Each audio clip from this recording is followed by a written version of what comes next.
everyone. Welcome to the Honey Flow Talk Show. I'm really excited to bring on this next guest. This guy is honestly a musical genius, you guys. I found him when I lived in Winnipeg, and I actually, was traveling to Toronto.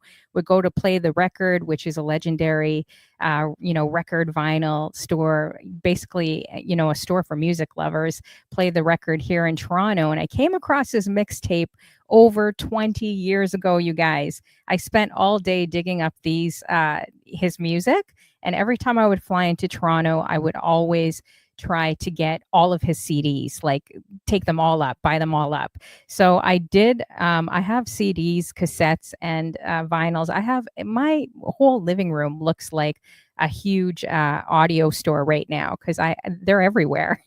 But I ended up finding a few, which was pretty cool. So this is DJ Neilarmstrong's one of his CDs. Here's another one called Warm Fuzzy as well.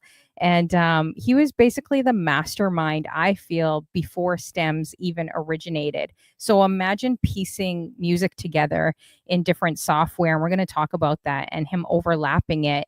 And he basically, I feel like, is the originator of what you guys would know as stems now. And here's another CD, too, I found of his. And also he's done quite a few things. His mixtapes gained press from Rolling Stones, Vibe, MTV, Theme, URB, and The Complex as well. And his soundtracks basically went worldwide. Jay-Z picked him up. So he was a former tour DJ for the Mr. Carter series. He did 4 tours across North America, Europe, and Africa. Quite a few years back, but man, doing 4 tours is amazing. He's performed for President Obama, which is the 44th president. He's performed in Madison Square Gardens, which was televised for the September 11th tribute event. And he's performed 6 continents. He's basically shared stages with the best in hip hop as well. De La Soul, LL Cool J, Busta, Wyclef, The Roots, Kanye, and I can go on. But we are going to just bring him in as well. Really appreciate him joining my show. This is going to be extra special for me because these guys listening to their mixtapes definitely, got my start into also DJing as well. And I have so much to learn from these musical geniuses. I'm just a baby compared to them. But let's bring him in. DJ Neilarmstrong. What's going on, y'all? How do I sound? That's most important on my mind. I hope I sound okay right now. Yeah, you sound great. Yeah. Okay, perfect. So thank you. Thank you for having me. Yeah, thank you for joining me. I know he's all the way in Hawaii, you guys. So he took us out as well. I appreciate it. What are you doing in Hawaii? Well, I live here part-time. Most of the time I actually live in Japan these days. My family lives out there. So the closest point in the United States to Japan is Hawaii.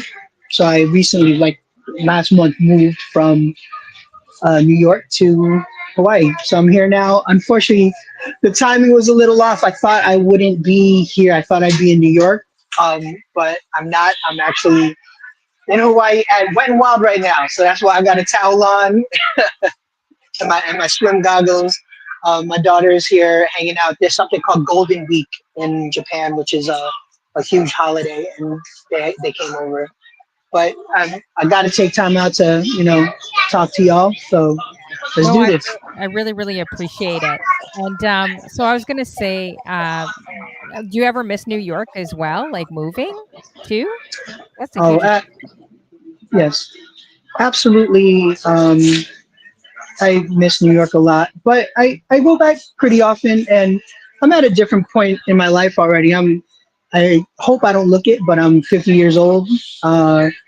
I'm kind of in a different mindset. So, the things about a cosmopolitan city like New York is you go out for the nightlife, especially as a DJ, and trying to go to museums, and you're trying to go to concerts and shows. Like, I'm cool. I've already done a lot of that stuff, and I'm, my foot is still in kind of both doors proverbially, but I'm ready to be more of a pop and handle that side of things.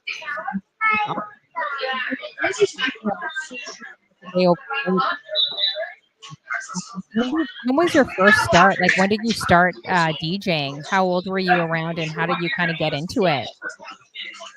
So I started DJing back uh, late, actually, when I was 21. So I've been DJing for a little over 25 years now, almost half my life. Most DJs in New York start when they're kids, like 17, 15, especially in hip hop. That was uh, par for the course. So, like a DJ Scratch, DJ Jazzy Jeff, DJ Pete Rock, they are all pretty.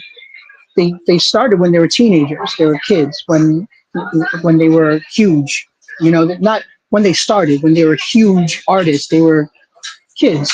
Um, but yeah, I think actually one of the things that allowed me to be a little more level-headed and not spend my money on an Escalade when I was, at my height was that I was a little more mature when I started DJing. So uh, basically, I was a fan of hip hop when I was in high school, and when I was in high school, um, this is what was coming out. De La Soul's first album came out. Public Enemy's first album came out. Slick Rick's first album came out.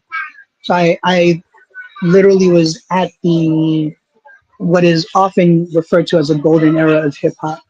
And usually, when the music you listen to in your high school years is what you listen to for the rest of your life.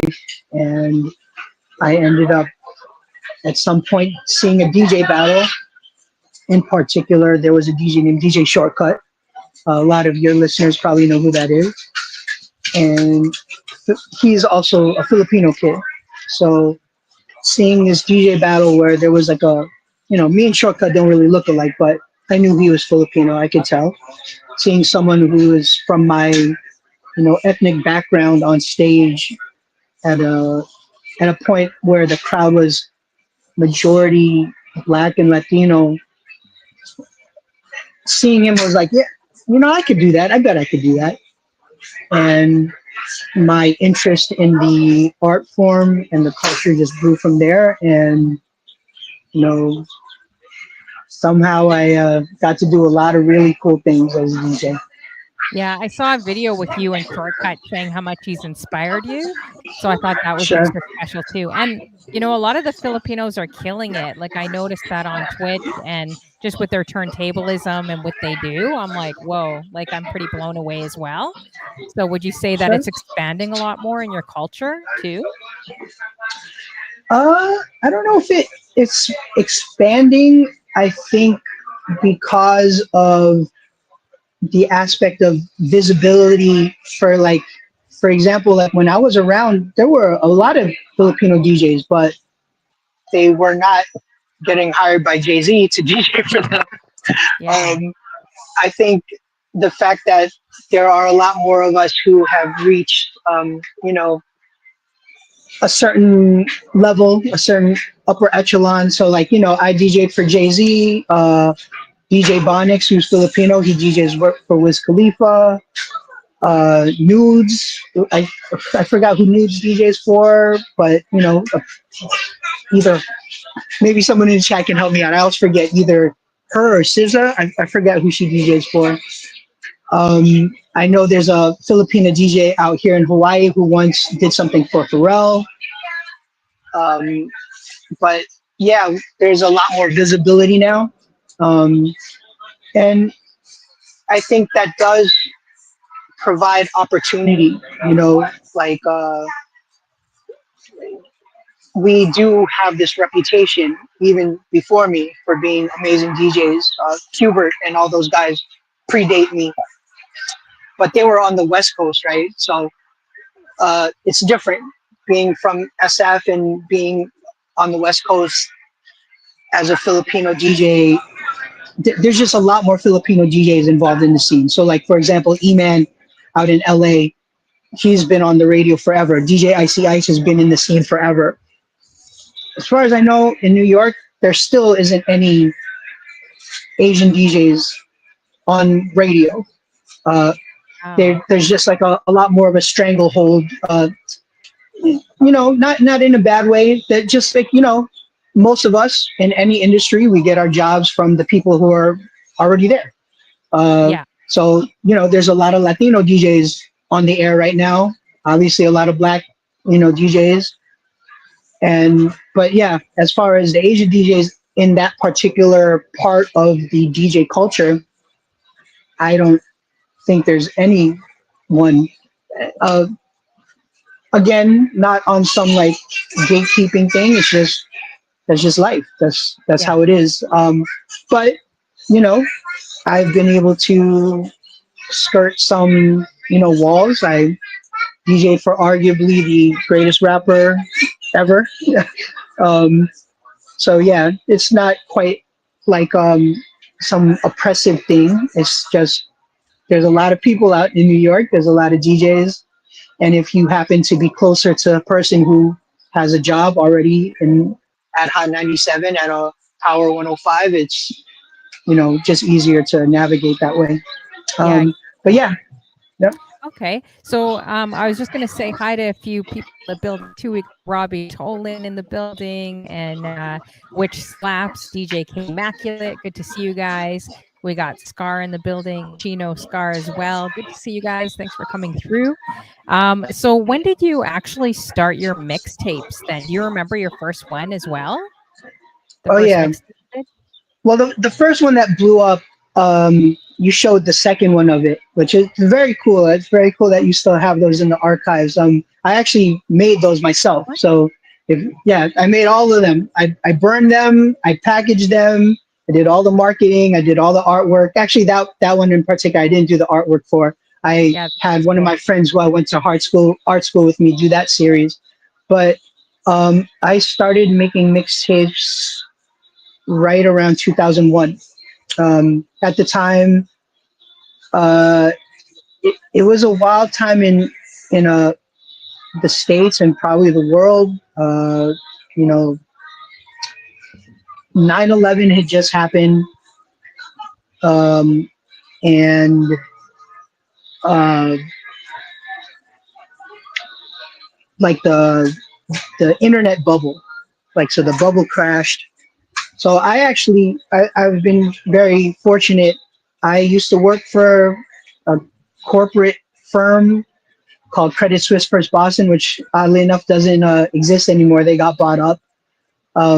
It was an investment banking firm, so I wore a button and suit and tie every day, and I was DJing as for fun, really. I was a battle DJ. That's how I got really introduced into everything, the competitions, as I mentioned, and especially back then, DJs did not get paid to DJ to do DJ battles. We often lost money, and maybe if you got first place, you won a prize that was worth it. If not, you spent like $1,000 on a plane ticket and a hotel room for a T-shirt. That was what you walked away with a T-shirt. And back then they didn't pay for our hotels. We had to come out of pocket to do everything that we ever did back then. Very different time. Very different time. Um, anyway, as time went on, I joined. I formed a DJ crew called the Fifth Platoon. So there's a bunch of us in that crew. Yours truly, DJ Cotton Candy, who is one of the dopest. Actually, I think her pronouns are different now, but she is a woman. So she was part of our squad. DJ Vinrock, who won the ITF 2 times in a row. DJ Daddy Dog, DJ Rolly Roll, who had a very, very famous battle with DJ Babu at the first ITF, and a kid named DJ Doughboy, who was the first kid on the East Coast, or definitely in New York, who could flare scratch. And finally, a guy named DJ I Emerge, who won the DMC world title twice in a row. Back, I believe, in 2004, 2005. So I had a crew of killers. We were all a bunch of killers. And unfortunately, just like the Wu-Tang Clan, right? Wu-Tang Clan got like some of the illest MCs. Someone got to be the U God, right? Someone's U God. Someone's not the best MC, and I was the U God of my crew. Um, and no disrespect to you, God, but when you got the Jizza, the RZA, Old Dirty Bastard, Respect the Deck on your team, and Method Man, you're gonna get forgotten. Eventually, I started doing the mixtape thing, and that's where I found my niche because I was using a lot of my skills as a turntablist in ways that really weren't at the time. For example, I was making very elaborate R&B mixtapes, like or like the one that you showed, Warm Fuzzy, that incorporated a lot of other music that you just wouldn't expect, especially a turntablist, to play. So on that mixtape, Warm Fuzzy, The Cure is on there. Alicia Keys is also on there. Stevie Wonder is on there. Um, Spandau Ballet is on there. Some Led Zeppelin is on there. Yeah. Yeah. Yeah, and at the time, there were what people call mashup DJs, but Hmm. I wasn't a mashup DJ. I unfortunately there was no way to really label what I did, and I've been labeled a mashup DJ, but I wasn't. If you listen to what happens in these CDs, it's one of the earmarks of a mashup song is often it's weird. Like let's put a AC/DC song with a Missy Elliott a cappella and mash them together, and it's almost like kitschy. Like the difference between the Batman from the '60s versus Michael Keaton's Batman. Right? They're different. They're meant to be different. They're meant to evoke different emotions. And I say with all confidence that mine represents more of the Batman, Michael Keaton Batman than the kitschiness. And there's nothing wrong with kitschy. I love that style as well. But that's not what I was doing. If you listen to a lot of my mixtapes, there's a storyline, either subversively, like there was a series I did called Original, where I would kind of mix the original sample with the hip hop counterpart. And that's actually very popular right now, especially on TikTok and all that stuff. Well, I was doing it back then, but I would do something for the music heads. So, for example, I would go from Ice Cube, I would play an Ice Cube song to a Dr. Dre song to an Eminem song. And then from Eminem, I'd be like, well, he's a white rapper. Then I'd play a Vanilla Ice song. I would, if you were a fan of music, you would see these lines of thought and logic, and you'd be like, oh wow, that's pretty freaking crazy. That's pretty clever. Um, with my other mixtapes, especially the R&B ones, I would tell a story, and I am quite confident that I may have not been the first one to do it, but I did it to such a point where the mixtape I made got me an audience with Jay-Z and Rockefeller Records, and I ended up DJing for them. Yeah, exactly. So yeah, we're definitely going to get into that. So, as I mentioned earlier, you guys, his mixtapes gained press from Rolling Stone, Vibe, MTV, Theme, URB, and the Complex as well. So, would you say that your mixtapes, like, that's how you kind of got picked up, like everywhere? You just put them in different places, and people were listening to them, or they Oh, did yeah, they land on radio? 100%. My mixtapes are what set me apart and allowed me to do everything I've done in my life on a high level. Um, Back then, you got to remember. Well, first off, I only actually made one true mixtape. By the time I started making them, I started really late. Um, CDs were already the preferred, you know, medium. So only one mixtape actually came out as a tape. Then CDs came around, and then the early ages of uh, MP3s. So you guys might have heard of Napster and those type of things. So that was when stuff started ending up on computers. So the stories that I've been told was when I was in New York, one of the things that I was allowed to do was interact with a lot of very powerful people. People that worked at Vibe magazine, people that worked at The Source, people that worked at Rockefeller Records. And it was very easy for them to end up getting a hold of my mixtapes, right? So you could burn CDs back then. So people would hear it and burn someone a copy. Eventually, all my mixtapes ended up on the servers at MTV. Wow. So everyone would listen to my mixtapes. They, again, there's no Spotify, there's no whatever. They were like, well, I like what this guy's doing. So my name grew very quickly for an audience that had positions of power. So eventually, one of the people who really liked my mixtapes was a person named Vashti Kola. So Vashti Kola, for my sneakerheads, she is famously the first woman to have her own Jordan. Um, I hate mentioning this, but it is part of her story that kind of got her into a lot of places. She used to date Pharrell.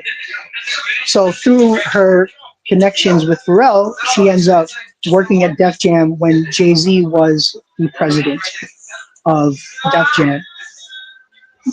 Jay-Z was doing a new show where he was incorporating a band, and at the time, that was when A-Track was DJing for Kanye. And clearly, he needed like someone who had a similar skill set. Now, obviously, I am no A-Track, not even close to his, technical prowess. He's an I would amazing, say amazing DJ. I would say you guys are similar. Like when I Uh, listen to maybe, you, yeah, when I listen to maybe at the A-Track, time we were yeah, closer, but definitely yeah. not. From a skill point, there's no competition. And musically, he's been on the cover of Billboard magazine for his music, right? So I wasn't quite like him. However, we ran in similar circles because both of us were involved in the streetwear scene, and my name was bubbling up because of that access to my mixtapes. So at some point, as the story was told to me, Jay Z asked Vashti, well, I need a DJ who does stuff like A-Track. And he said, oh, that's easy. Go get Neil. And Oh it was wow. pretty much that simple. There was no, um, what's the word that I'm looking for? I didn't have, not rehearse, like I didn't have to audition. Vashti was like, you should get Neil. I get an email on a Wednesday. By that Friday, I'm down in Orlando. Performing and rehearsing with Jay, Mary J. Blige, Beyonce is there too, and 2 days later, I'm in front of like 10,000 people. And That's crazy. again, it's all because of the mixtape thing. So Yeah. yeah. But how did you feel inside when that happened? Were you kind of freaking out? Were you nervous? Like did you feel like you were already prepared for that?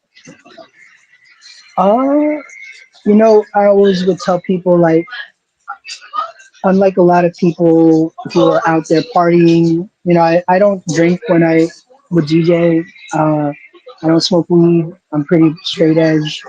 Uh, there That's used good. to be a name for people like us. They used to call us bedroom DJs because we spent all our time in the bedroom. Um, all that time while everybody was, hanging out, getting girlfriends, doing X, Y, and Z was my preparation for this moment that probably in any other planet wouldn't have came to a kid like me. I'm a nerdy kid from Queens. Um, I'm older. There was no Filipinos like me doing anything at that level in New York City. But yeah, all the time I spent practicing scratching, preparing for the DJ battles, making these mixtapes, that all prepared me to be able to handle this moment when it kind of went like this. I get flown down to Orlando. I have no idea what's going on. They don't tell me. I end up in this rehearsal space and I'm confused as hell because Again, there's no itinerary. There's nothing. I packed no clothes. I didn't know what was happening. They were just like, get on this plane, and I get into this building, and the road manager at the time was this guy named Randy Bazzelli. Randy was like, "Oh, are you the DJ? Oh, great. Go get your stuff. We're going to set up your turntables." They set up the turntables not but 3 feet from Jay Z. He looks at me. He's like, "Yo, thank you for doing this." I'm still like, I don't know what I'm doing, but I say, "Yeah, so thank you for having me." And they drop a beat, and that was it. That was my life goes from I was sitting at home playing Guitar Hero in my underwear Wow. to performing in front of Jay, and that was, I guess, my audition essentially. And yeah, I got to stick around for 2 years, so I must have did something all right. For sure. How did you feel like when you were auditioning for him? Were you like you said that you were prepared because you kept practicing, but nothing can kind of prepare you for such a moment like that, right? Like inside, were you nervous at all still? Did you have an element of nerves Oh, that you just pushed through? I mean, I think if you truly ask most DJs, yeah, no matter what level of preparation you have, I mean, even a small gig, unless there's no one there, that's probably the only time I don't get nervous because I'm just playing for myself. But the Mhm. second there is someone there who, my job is to make happy. I'm basically trying to read people's minds at that point. I think every DJ still every day is just like, man, what should I do? What should I, they question like, should I play this for them? Should I go more commercial? Should I, whatever. Yeah. So sure, I was nervous, but Mhm. you know, you don't let that show. You don't fall apart. You know, yeah, I've been DJing for a long time. By that point, I had been DJing for 12 years. Okay. So I, Yeah. so I had put my 10,000 hours in. So Mhm. For sure. yeah, And then how did you feel after your audition? Did you feel like, "Okay, like, I smashed it?" Do you remember that moment after your audition? uh, I mean, it wasn't like I was saying, it wasn't really an audition. Like it was go scratch with the band, and next thing you know, I'm on tour. Like as I told you, like I I didn't even have clothes. So, we were on a 6 week tour. I had zero clothes. I had no idea what was happening. They didn't tell me. Wow. That's Um, crazy.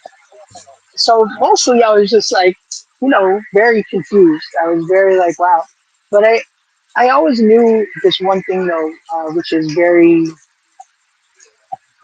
I don't know what word to use. I knew this wasn't a long term thing. I knew this was a stepping stone.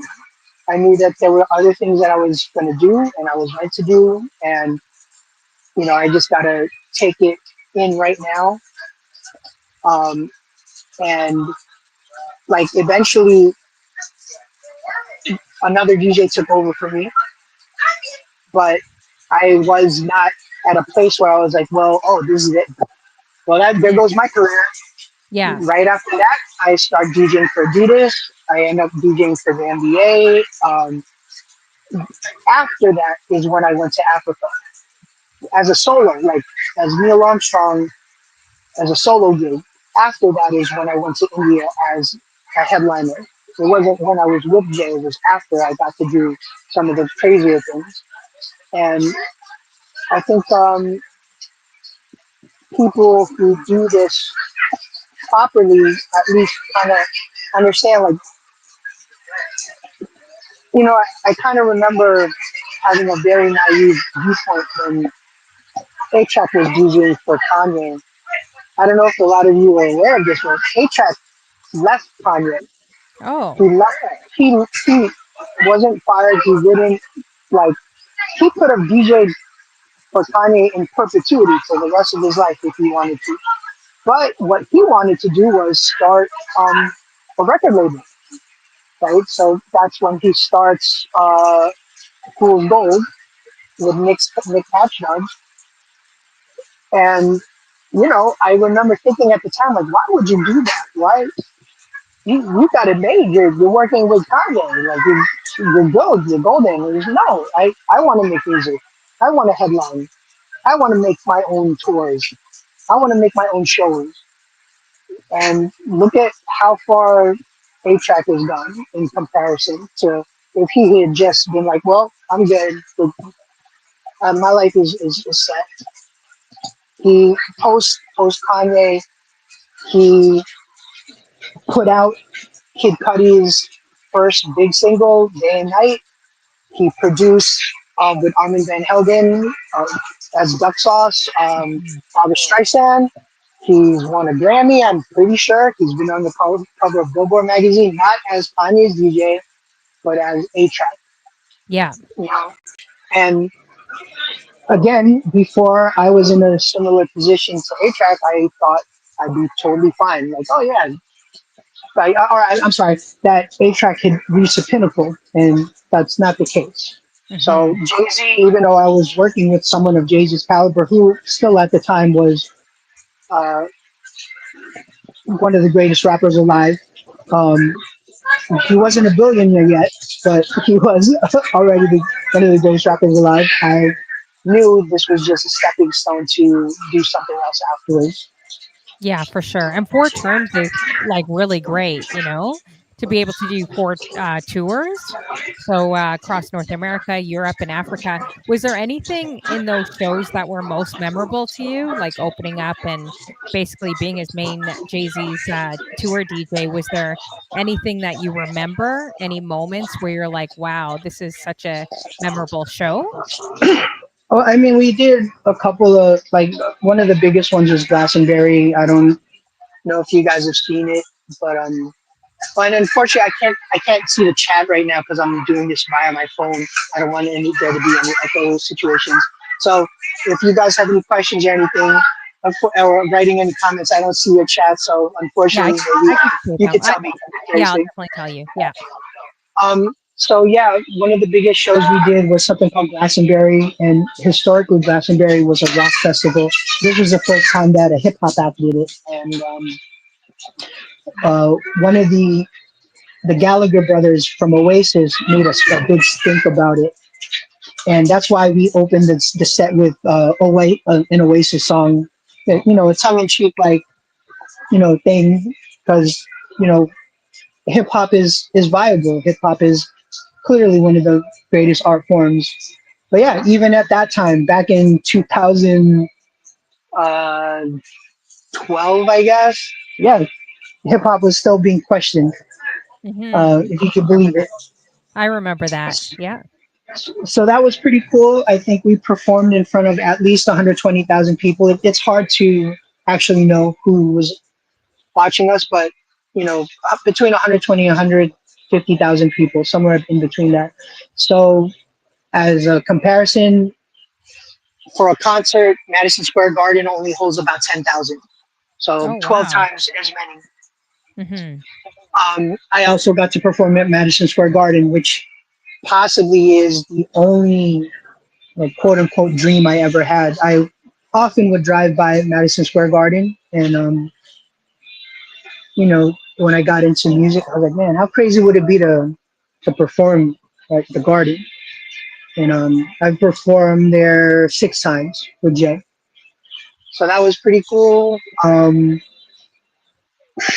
We got to do something at a festival called the All Points West Festival in Jersey City with the New York skyline as our background, and we did it last minute because MCA of the BC Boys had just announced that he had cancer, and they were supposed to do the show, but we couldn't. They couldn't do it. So Jay Z stepped in, and one of the first songs we did was "No Sleep Till Brooklyn." Like Jay Z performed "No Sleep Till Brooklyn," and I was heavily involved in like putting that together. So that's probably my top 3 memories. And I do have. I'm not very proud. Like, shout out to all my Canadians. I know y'all not too happy with the U.S. government right now. Yeah. And unfortunately, factually, yeah, we got the worst one right now. But our presidents haven't been always great. That's a whole nother conversation. But I do acknowledge that, like, one of the coolest things I did get to do as an immigrant, or a child of immigrants, as a minority, as an Asian man, um, I got to perform for the inauguration of the first Black president of the United States. Um, I got to scratch Obama's voice Oh, that's cool. uh, when we performed the song called "History," Hmm. and yeah, that was definitely very surreal. Um, we performed this song, and then afterwards, no, I'm sorry, before we performed this song was the first dance of uh, you know Barack and Michelle, and I'm standing there, and Mariah Carey's in front of me, and Sting's next to me, and Samuel L. Jackson's to the left of me, and Queen Latifah's over here on the other side, Crazy. and I don't even know why I'm in this situation. I end up going to the bathroom, and Stevie Wonder's in the bathroom with me. Yes, very, very odd to be in this particular situation. Like, halfway it's just a normal day. Like I said, I'm just going to the bathroom, but Stevie Wonder's in the stall right next to me, so that's kind of weird. That's Um, hilarious. Do you but ever yeah, get starstruck? Do you ever get starstruck, like, seeing or working with any celebrities, or not really? yeah, not at all. The only time I was ever starstruck in my whole life was when I met Mark Hamill, because I was a huge Star Wars nerd, and I was like, yeah, I got you. You're my action figure, dude. Like, that was the only time I was just looking at the dude. I really couldn't say anything. But besides that, especially after doing that tour, it kind of ruins you. Uh, the the curtain gets pulled back, and just really realize these are just regular people.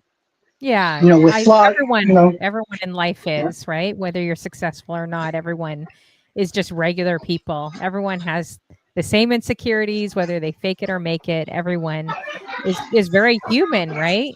As well. Sure, Yeah, I agree. sure. We got Flirt in the building, Alberto, this Twitch Witch Slaps. Thanks for coming through as well. Robbie, DJK Immaculate, and of course Scar in the building. I can't say your whole name because it's so long. I can't even pronounce it, but that's okay. So if you guys have any questions, drop it in the chat. So with the President Obama, opening up for him, because there's probably a lot more than 150. You got the whole world pretty much watching you. Like, did you feel that? Because if you're opening up for President Obama, the 44th president, of course, of the U.S., like, you would have had the whole world watching you pretty much. Did that kind of cross your mind? Like, oh my gosh, like, Uh, I'm gonna a lot more people than I expect watching me. Or Not once you really. get in your zone, you're like in your zone. Yeah, I think that tends to be the situation. I know Jay was probably a little nervous. If you watch the song that we performed, he actually forgot the lyrics at some point. So, but at that time, he was kind of forgetting stuff. I remember. But yeah, if you watch the video, he messes up the lyrics. So maybe he Yeah, was a little nervous. Yeah, maybe yeah, he was a little nervous. As far as me goes, well, number one, a couple of things. Like, no one's there to watch me. Like, I have no ego about what I've done. Like, they're there to watch Jay. Like, I hmm, I, I could be in the back, like, holding up a fan. Like, no one cares. Like, they really don't. So I have no ego about that. Number one. Number two, I do understand, maybe not on the TV, but when you perform in front of a massive crowd, it is a feeling that is extremely difficult to ever capture again. So when you see, like, all these, like, especially child musicians, people who blew up when they were younger, and child actors and people of that nature, a lot of times they turn to drugs, right? I truly believe to try to get that feeling again, to capture it. And again, for a second, maybe they capture it because they feel really good, but then it fades away, and that's how the addiction starts. Oh, yeah, I need to buy more. I need to get more. I believe there is a direct pipeline between that situation because there's kind of nothing like 120,000 people screaming at you. There's nothing like 10,000 people screaming at you. 100%. It's and it's hard to ever create that. So yeah, when artists are no longer that big, Ne- I'm sorry, Nelly can't sell out Madison Square Garden anymore. When things start to fade, and you are not mentally mature enough to understand, like say you blew up when you're 15 years old, and that's the only life you've known, and all of a sudden no one cares to even think, who is this guy? Like they Hmm. don't even know who you are. Like it is a very difficult something that to handle if you don't have the emotional maturity to understand that. And add on top of that, like when your popularity wanes, you make less money unless you prepared yourself, through investments, through something to make money passively. It's very difficult to deal with that. So that is definitely something I came to realize.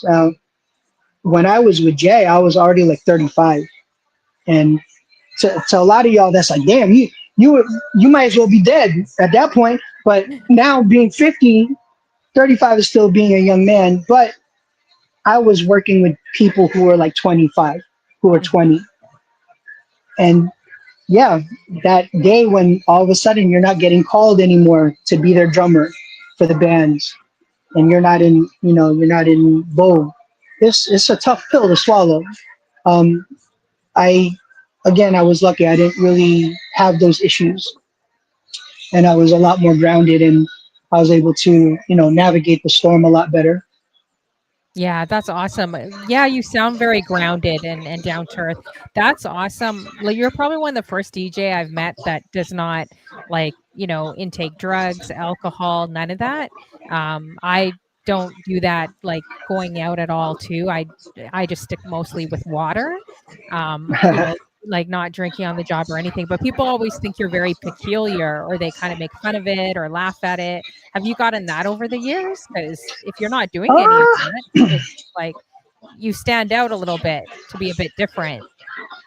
I don't think so. I think it's more funny now when like everybody is like, oh, I've been sober for 5 years, or, and I'll never make fun of that either because that's a challenge as well, right? But For sure. it seems to be in vogue these days to be vegan, to be healthy, to be whatever. Like that's, Oh, we're getting uh, older. it, yeah, and there's that too. But I think actually people knew that about me, and that might have.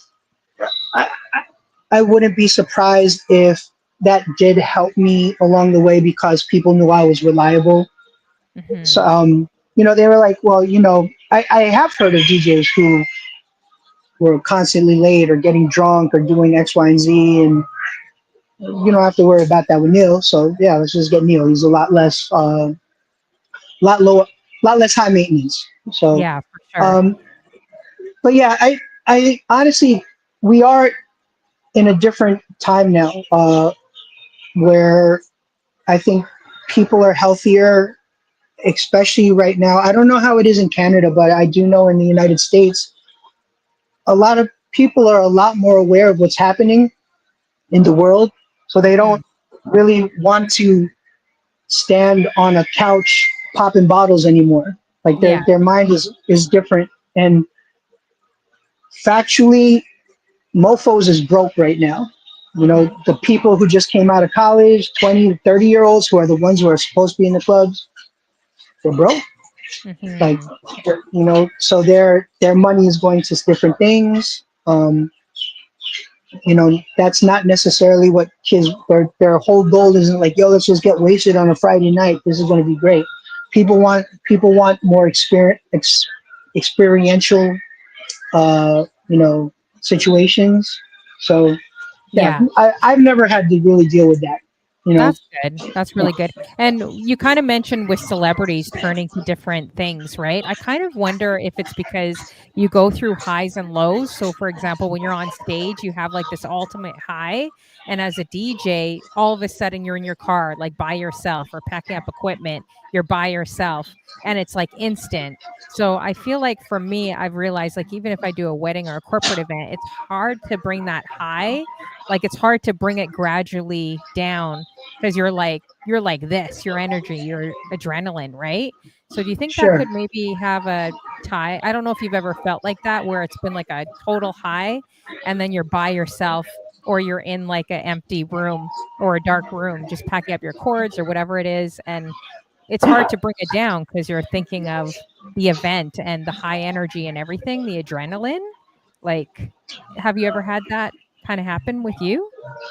Going from like a high Yeah, and a yeah. low? Yeah. Oh no, for sure. I mean, when I was DJing at my most busiest, I was rarely ever home.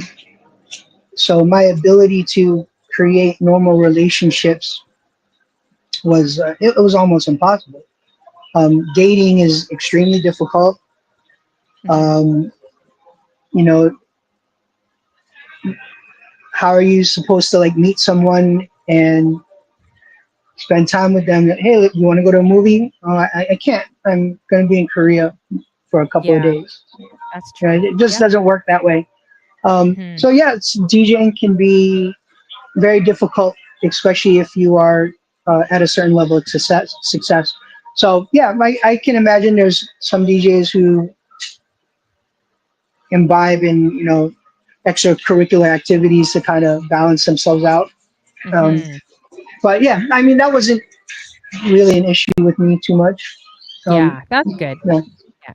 So yeah. when you mentioned that you performed for Madison Square Gardens, you did that televised tribute for September 11th. How did that feel? Because that must have been extra special to do and probably emotional, obviously around that time.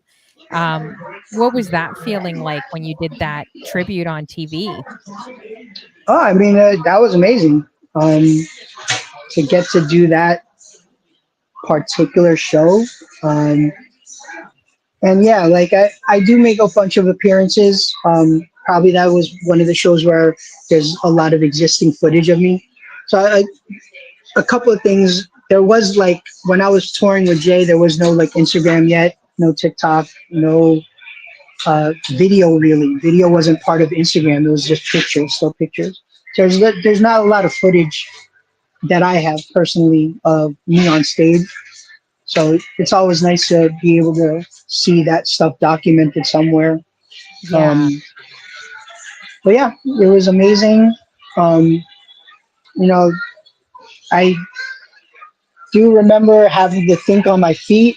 We were supposed to perform in a certain order, and someone was late. I think Rihanna was late. So we had to change the show. But they don't tell me these things. Like we're Oh, on yeah, of stage, course I don't know what the hell's happening. not. Oh, no. So I'm trying to figure out. But yeah, that's there. Are, hopefully, you're prepared enough to make the necessary changes. And for my DJs out there, like if you have a song queued up, you can't instantaneously pick a song if you don't know the other song that you're supposed to be playing. Like there is a little bit of luck, a little bit of preparation involved, and yeah, but for sure, now that you're kind of mentioning it for me to think about, yeah, that was pretty freaking sick.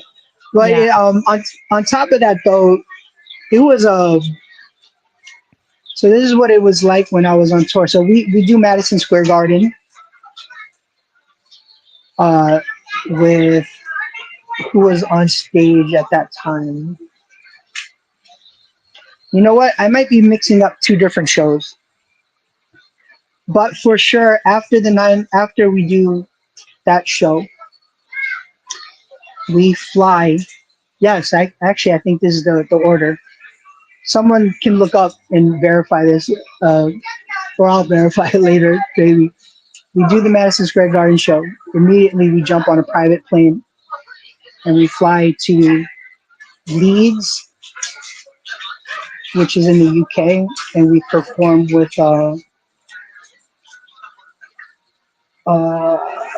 Lincoln Park. Immediately, we fly back. Now, remember, there's a time difference, so we can fly back to New York, and we do the Grammys, I believe. I'm sorry, the VMAs, Video Music Awards, and that was the infamous episode when Kanye, uh, interrupted Taylor Swift and said, "Excuse me, but Beyonce had the best record of the year." So that happens. Immediately after that, we fly to LA. This is all in the same. This is. I'm not going home. I'm not resting. I'm going from the show to the hotel to the next thing to the next thing. So we fly immediately to Jay Leno to do the Jay Leno show. We do the Jay Leno show, and that's where I don't know. They asked Kanye about that. We perform "Run This Town," and then we go from Jay Leno show back to England, which from LA is like 17 hours on a plane. So that's what life was like at that time. A lot of people think it's glamorous, but it's not fun.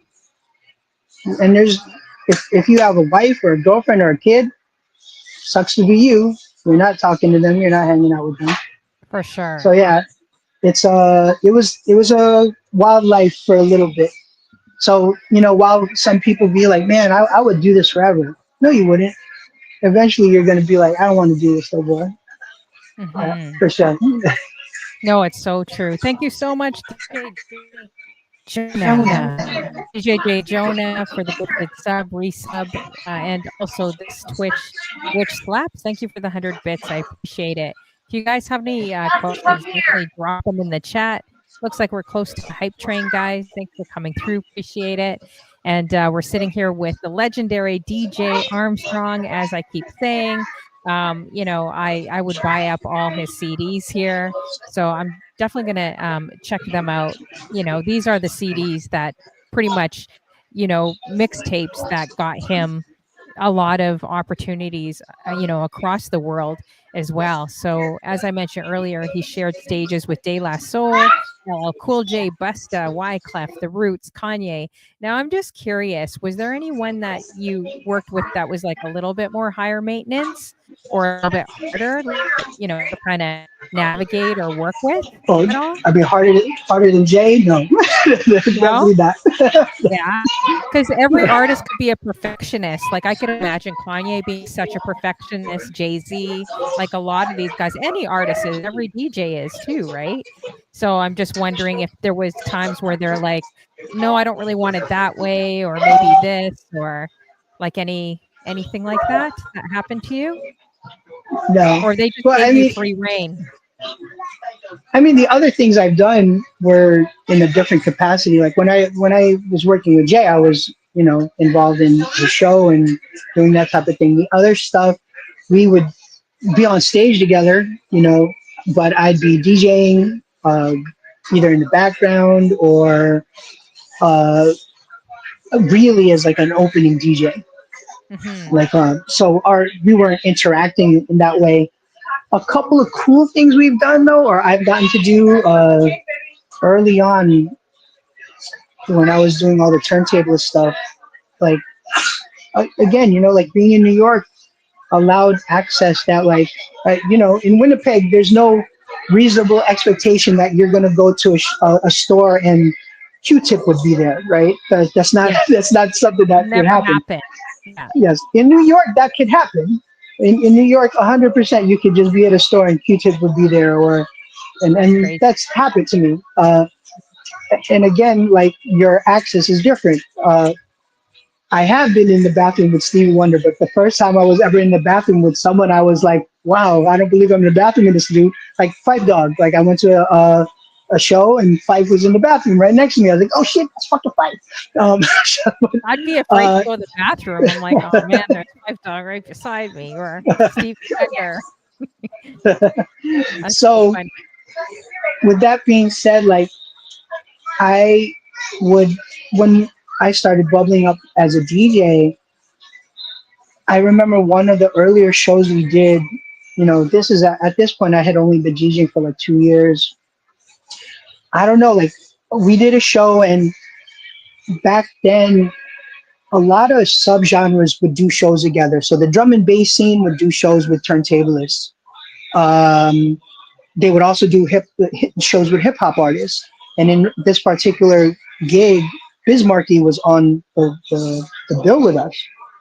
And Bismarcky saw us doing our thing. We are doing like team routines, and we're doing like a lot of scratching. And I don't know, he felt inspired. So he jumped on the set with us and started like backspinning with us. Oh, wow. So yeah, I wish there was video footage of that, but this is way like 1997, 98. This is like video camera days. So yeah, unfortunately there's no video footage of it, but those type of things are things that I hold dear to my heart more than some of the other things I've gotten to do, just because they were extremely organic, and they were just at a point when I was still just like no one knew who I was really. I was just a wide-eyed hip hop fan. Yeah, And salute all the bedroom DJs too. That your story is really remarkable, and it makes you think that, if you just keep practicing and working on your craft, then anything could happen, right? Um, yeah, it's possible, but it is. I think when the way people say it these days is you need to move with intention, right? You mhm, can't just do something. And I believe what you mean when you say that is like, all right, maybe the easiest analogy for me is like, if you want to be a marathon runner and you want to win the marathon, you got to get up and do the work. You, mhm, you you need to change your diet. You need to put in your miles. If you think you're just gonna breeze through that, that's just not gonna happen. you yeah, know and I think, unfortunately, with the proliferation of access to DJing, like you can DJ on your iPhone now. Like, mhm, everyone has access now. People see the end result. They see your Avicii's, they see your whatever, and they think, oh, that's what I want to do. But that's not the reality, especially right now. There are a lot of, how do I say it, obstacles for the current DJ.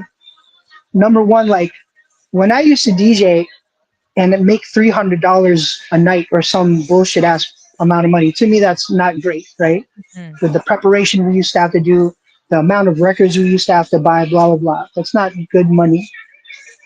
I could still buy a house. I could still be housed, getting paid $300 a night.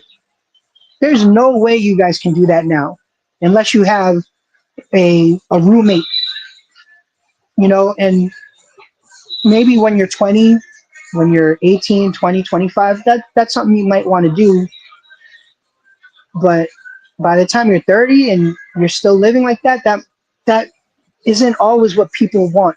You know, um, it's difficult to do this right now. mhm, And there's DJs out there, like all these vinyl DJs. A lot of the spots, like they're paying them like $150. I know uh, money isn't talked about, but in some instances like this one, I think there should be a conversation. Like,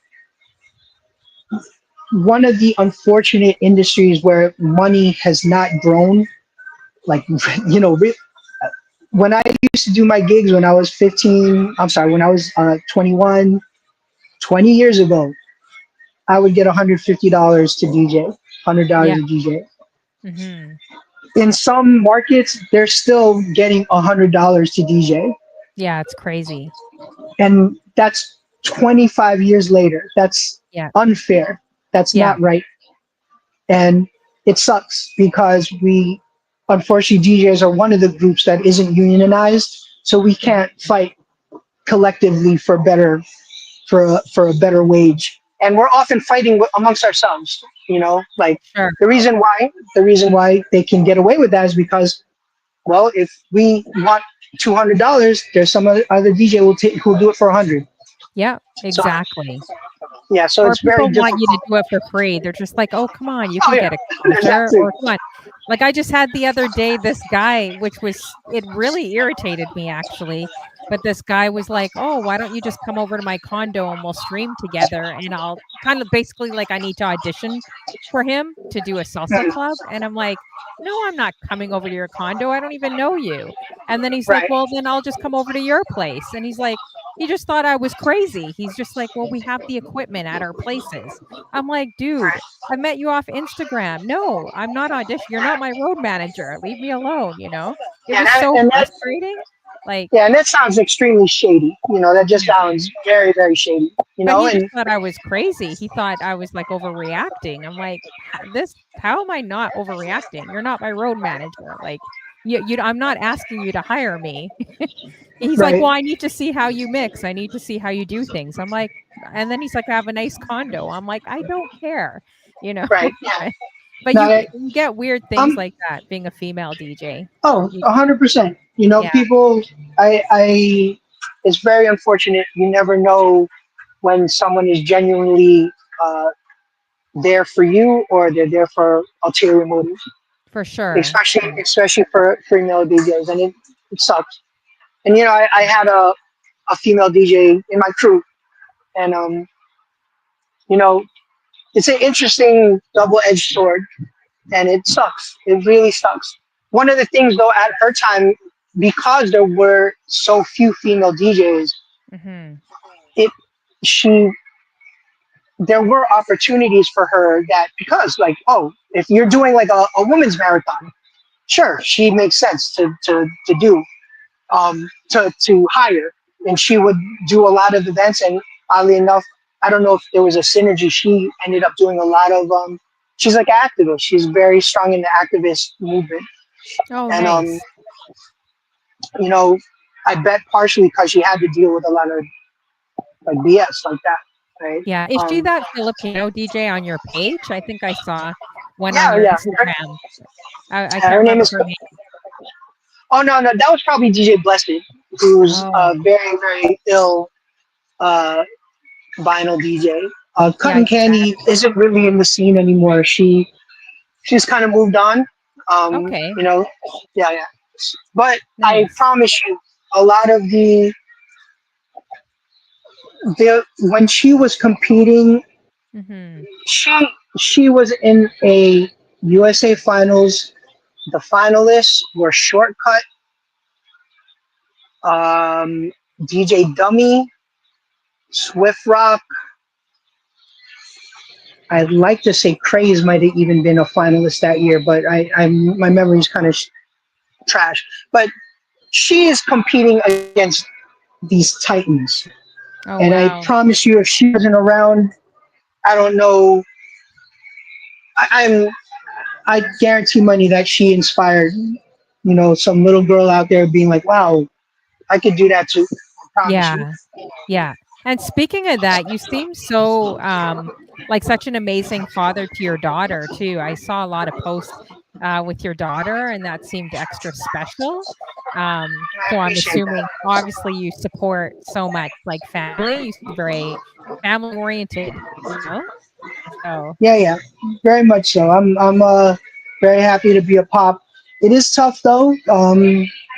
Really doing the work life balance is tough with mhm. the type of DJing I was doing. And honestly, I'm probably losing the fight right now, but I'm fine with that. My daughter is only going to be a toddler for so long, and there's going to be a day when she's too cool for school, and she's not Mhm. even going to want to walk next to her. And Yeah. so I'm fine. If some of my uh, opportunities to work suffer a little bit, and I'm also prepared that maybe I never get to return to a point where I'm touring every week. Um, Mhm. yeah, and like thankfully, and this is very important for you DJs. Uh, please make sure you guys figure out a retirement plan and Mhm. get health care. Thankfully, yeah, I don't know if you still live in Canada, but at least you Yeah, I guys do. got universal health care. But everybody else, I promise you, you're gonna get hurt. You're gonna get sick, especially if you're out there drinking every night. A Mhm. lot of my peers, have serious ailments. One of the members of my crew had kidney failure because all the drinking he was doing. Wow. And, yeah, they, you can't live like that forever. Well, so take care of Exactly. yourselves. All Mhm. right. And you should check your ears too, because a lot of DJs go deaf, or a lot of DJs have problems with their ears because we're always constantly blasting. Like we always have music in our ears. So it's good to get that double checked, you guys. And yeah, and we're at that age, right? A lot of DJs I know have had strokes and a few heart Yeah. attacks. It's been a lot the last couple Yeah. Short, years. So shortcut just had yeah. shortcut just had a stroke, and thankfully he has a support system. But Mhm. for that time period, he wasn't working. Mhm. If you're living paycheck to paycheck and you can't work, that's it. Next thing you know, you're Exactly. homeless. Yeah. It's true. And the universal healthcare, a lot of people think we get it for free, but we really don't. We're like the most taxed nation in Canada in the world. So we get crazy, crazy tax with everything. We have taxes on everything. So we kind of technically Canadians do pay it, but they say it's free, but it really isn't free. So yeah, just a different Yeah. system of what you guys have in the States. Yeah. But I mean, at least your taxes go toward it. Let's put it that yeah. way. Ours But don't. a lot of taxes, like 40% off. It's insane out here. But anyways, each country has their issues, right? Do you feel like how do you feel living out there? It's Japan. Was it Japan you said? Or Korea? Yeah, I can't remember what you said. Oh, okay. So, I live in Japan. yeah, Japan. Okay, so how would you say that must be such a different world then? Like was it hard to adjust? For me, it wasn't because my spouse was there. So Mhm, to bridge like the communication gap and even the cultural gap. So it wasn't bad at all for me. We also have universal healthcare in Japan. mhm. Technically highly subsidized, but uh, trust me, you guys are we Canada, any of the developed nations. My asthma medicine in America would cost me upwards of $500. In Wow. Japan, I get it for I don't know $2, a Oh, dollar. really? Oh Wow, that's yeah, crazy. yeah. And as you said, every country has their issues. Actually, Japan, unfortunately, for people living in Japan right now, like really from Japan, who Mhm, don't get paid I get paid in US dollars still. So um, I'm fine there because their yen is really weak. So to me, my mentality is like, oh, I'm getting everything for half off. But for people who are there, they're having issues. Everywhere has problems, as you said, and especially right now. We all know what's happening right now. So, mhm, but they do, for example, yes, in Japan, there's a different type of culture. Um, they, generally speaking, the collective is more important than the individual. Um, so people wait in lines. People are, they might not genuinely be nice, but they are mhm, very nice to you. Like at mhm, least uh, I've heard stories of, say you, you wanted to go to a subway station. I've heard stories of people actually walking to a subway station, going the opposite direction of what they were going because they just want to make sure that you got there safe. A stranger, Oh, a complete wow. stranger. Really? That's Oh yeah, amazing. Wow, that's yeah. awesome. Yeah. And things like that happen. You can, I've, uh, if you lose something, you leave something somewhere. Uh, you can leave like a laptop at a Starbucks and it won't get stolen. Things Mhm. like Oh, that. wow. There's just Really? there's no blipping. You don't have to worry about your car getting broken into. Uh, Mhm, of course, I'm sure there's exceptions to the rule, but I'm talking, you know, this is different. Generally speaking, no one has guns. So all those type of things, it does make it seem very much like a utopia. On top of that, musically, Japanese people love music a lot more. So as a DJ, when you get to play out there, you can play music you don't have to play anything that's on the radio. Zero. Hmm. I've been to there was a club called Harlem, which has been one of the longest spots that have been around, gosh, at least 20 years. It's a hip hop club, but you could play Pop Smoke in there, but you can also play songs from Nas's first album in there, Oh, and sweet. they don't care. Yeah. It's hip hop. Not at all. I was shocked. I was shocked. The DJ before me played some like Nas Represent, and he played Jay-Z Where I'm From, and the DJ before him had played, you know, 21 Savage, and Mhm. no one left the street. No one left. Everybody was fine, having fun, drinking. Yeah, it was wild. So being in Japan is great. Um, I do wish I spoke the language better. I'm trying to learn right Mhm. now. Yeah. Um, but yeah, actually, you see all these things on TikTok, on social media. Yeah, well, a lot of countries can learn a lot from a place like Japan, for sure. Yeah, for sure. Do they treat you like a celebrity too? Like they know you're not No, from there? Do they know you're Filipino, or do they like could they tell no, right no, away, or they don't really know like no. what you are, Most etc.? people speak Japanese to me. Oh.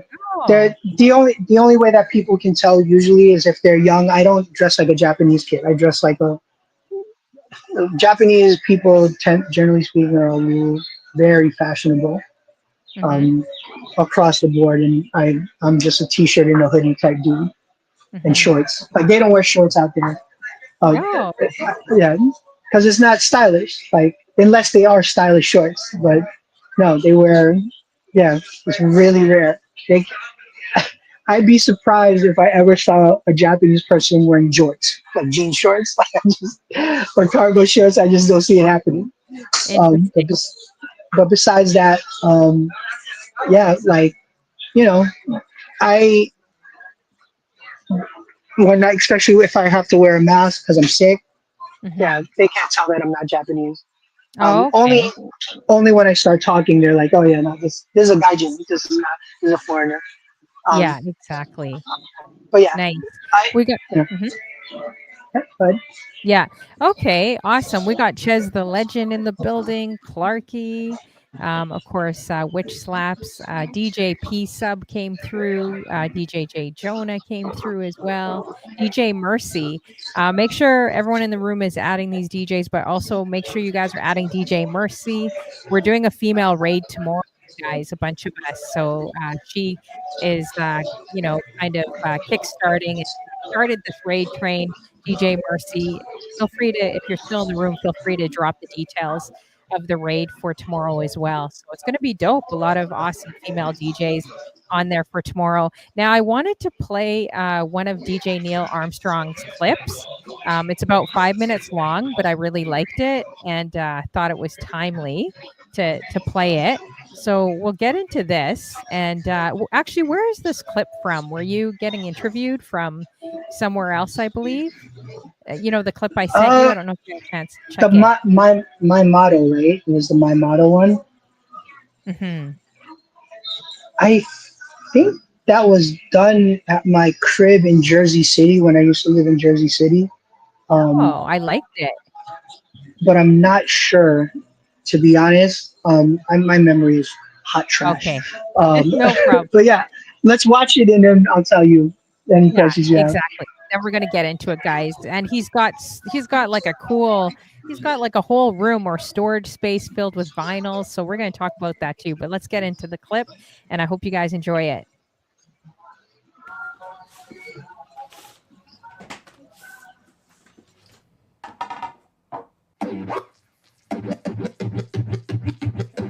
When I first started DJing, I used to work at an investment banking firm.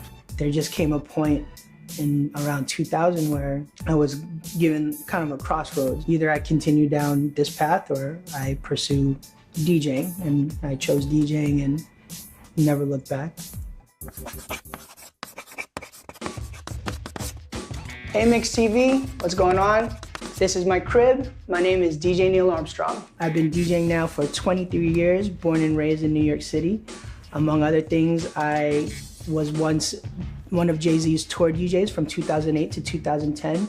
I do a lot of stuff for like the NBA, for Adidas, and I love great music and I love really good food. So this is actually, I guess, my studio in the crib. These are just some of my records. This is about an eighth of what I actually have.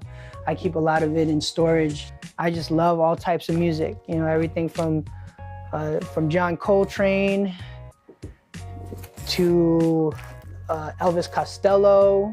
I work with a program called Pro Tools and it allows me to layer music on top of each other. So if I want to pull voices from different places, I can, and record just that. And then underneath that, I can add another instrumental or an a cappella or something else or me scratching. And when it's all done, it's like it's like a collage of sounds and I just put it together and it comes out as a mixtape. So I would load a song in, you know, I would load a song here and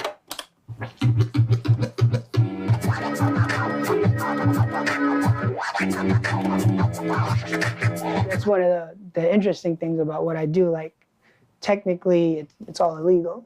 If Alicia Keys wanted to sue me, she absolutely could. But it's never going to happen, which is how the process always works. And in fact, if you have a certain perspective about it, I'm helping promote her. Dinner and a Mixtape is an event series that I started maybe 2 or 3 years ago, and it kind of joins my love of food and my love of music together into one nice little package. Back in the day, when I went to a club, you know, maybe we would just have a hip hop, R&B, reggae, right? That would be what anybody wanted to listen to. Where can I play Biggie Smalls and Jay-Z and Soul For Real and Stevie Wonder and Jackson 5, and where can I play the Beatles and Red Hot Chili Peppers and people kind of be like, oh, this is great. Dinner is the perfect place to play stuff like that, as well as brunch. So instead of complaining again about the venue, I was like, all right, let me bring it to where it makes sense. And thus was born Dinner and a Mixtape. When people come to my Dinner and a Mixtape, I want them to go home with a mixtape. However, it is 2016, so I have updated them.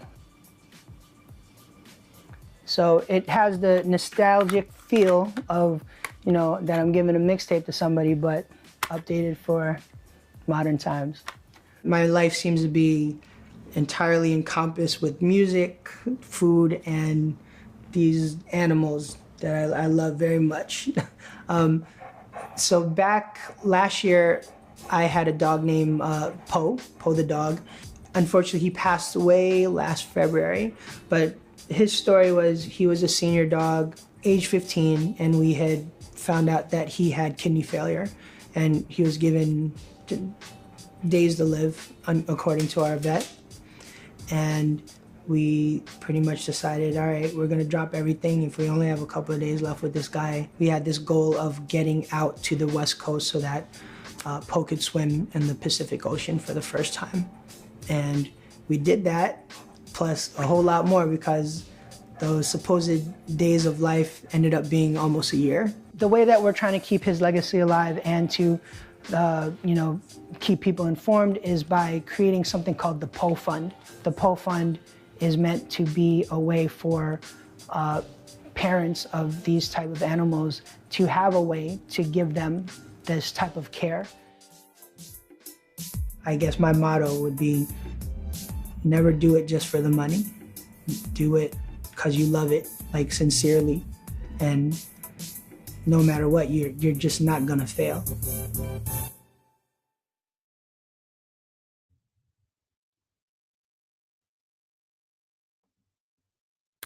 I love that message. Oh, I think I have you on mute. There we go. I'm wondering if you could turn your camera, if you turn your camera this way, I think we get a bigger view of you. Oh, there we go. Is that okay? Yeah, that's perfect. I just noticed that. That way we could kind of see you a little bit more. So that was such a great video. I love that video. Word. I haven't seen that since it came out. Oh, really? Wow. No, I I really don't. liked it. Yeah, I don't. I actually, yeah. I hope I don't come off as shy here, but yeah, my real self. I'm a Gemini. If you believe in those type of things, I'm actually pretty shy, and I don't like watching stuff after it's filmed. I often don't. Um, Really oh yeah, interesting. yeah. Are I'm you high. Like I'm pretty critical. Like if I actually nitpick everything, I don't like that. I don't like, so even like pictures, if someone takes a picture, I'm like it's fine, or else I'm just gonna take 100 pictures. So yeah. Oh, Twitch Slaps, you said you had a question or he answered it in the video. Let us know what the question was or what you were thinking. Drop it in the chat. If you guys have any questions for DJ Neil Armstrong, make sure you drop them in the chat. If I miss them, just put it back in the chat again and I'll see it. But yeah, no, I thought that was good. So your passion, another passion of yours is food as well. I see there. Do you cook like a lot, or is it just you like you're Yeah. a foodie, you like going out and eating? You know, if COVID didn't happen, I'd probably have a very different life right now. Unfortunately, it did. That event series that I was talking about, dinner and a mixtape. Actually, we got it to the point where it was going to scale to a very high level. Um, we This was a very grassroots project that I had worked on. Um, it wasn't always something I did to make a lot of money, but to kind of just build the brand. You'll hear that often. And I was doing that at the time. So again, that video was taken in 2016. I think I had started it, said in the video, like 3 or 4 years before that. And it was just initially kind of this vehicle to sell my mixtapes, because when someone is spending like $100 on dinner already, asking them to spend another $10 to $15 on a mixtape is a no-brainer. That's Mhm. that's easy. But cold hitting someone up and being like, "Hey, I have a mixtape. It's $20." They're gonna be like, "Why am I gonna pay $20? I spend $10 on Spotify and I get unlimited music. Why am I gonna spend $20 on an hour of music?" But Mhm. when I would do it in these venues where they're listening to the mixtape and they're like, "Oh my god, I haven't heard this song in like 20 years, and wow, I that was a crazy transition. I would love to have this mixtape." And they've already spent $100 on dinner. Yeah, asking them to spend $10 more is, yes, here, take my money. Oh, for So sure. that's how that started, and we got it to the point where basically the person who started the Red Bull Three Style, his that we all call him Kenny Mack. He's a guy. You're in Winnipeg. I don't know if you've ever met him. He's from Vancouver, or he lives in Vancouver. Mhm. So really tall. Like he played basketball like this tall. I guess he's a ginger. He's a redhead. Um, Okay. he would be all at all the Red Bull Three Style DJ battles back in the day, and he started to kind of know like that was ending and started doing his own thing.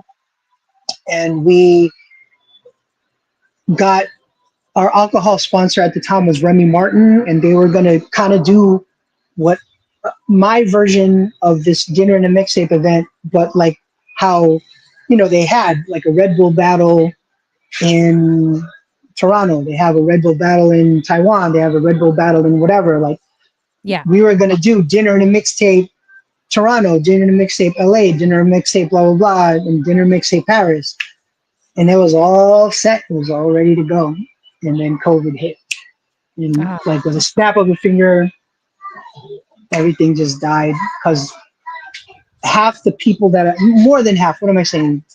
90% of the people that I was working with, restaurants, they all closed. Like hmm. everything shut down. And it was very unfortunate because it could have been really cool.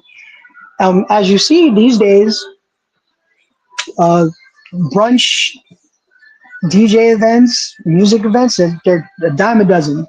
Yeah, Beats and eats, blah, blah, blah. They're for dime a sure. dozen. Well, what's But big back here? Oh, sorry. Go ahead. Yeah. Oh no, well, just back then that wasn't happening. So I was trying to make that a thing, and it is a thing. My thing would have been a little different, but yeah, I don't know. I do plan to redo some form of it again, but now that I have a child, it's a little difficult to do it the way I did before. Yeah, So, no, that's understandable. Yeah, that would be very that you could probably hit it off in Toronto. I'm in Toronto now, but they have the coffee parties. They have the daytime right, parties. So that would right, probably work out if you have a child instead of doing late nights. They have like the coffee parties are getting crazy packed now, like thousands and thousands. People don't want to go out past even the younger kids. They don't want to go out past 2 a.m. anymore. They want to right. just go in the morning, they have their coffee, they have their croissant, whatever it is, unlimited. And I don't know if you saw the coffee parties worldwide, but they're booming in Toronto. Like thousands of people are now showing up in the Yeah, morning and it's done by 3 p.m., right? right. So Yeah, maybe you guys could do like a foodie drink or coffee type of thing, like a daytime yeah, party like that, yeah, you know? yeah, for So sure.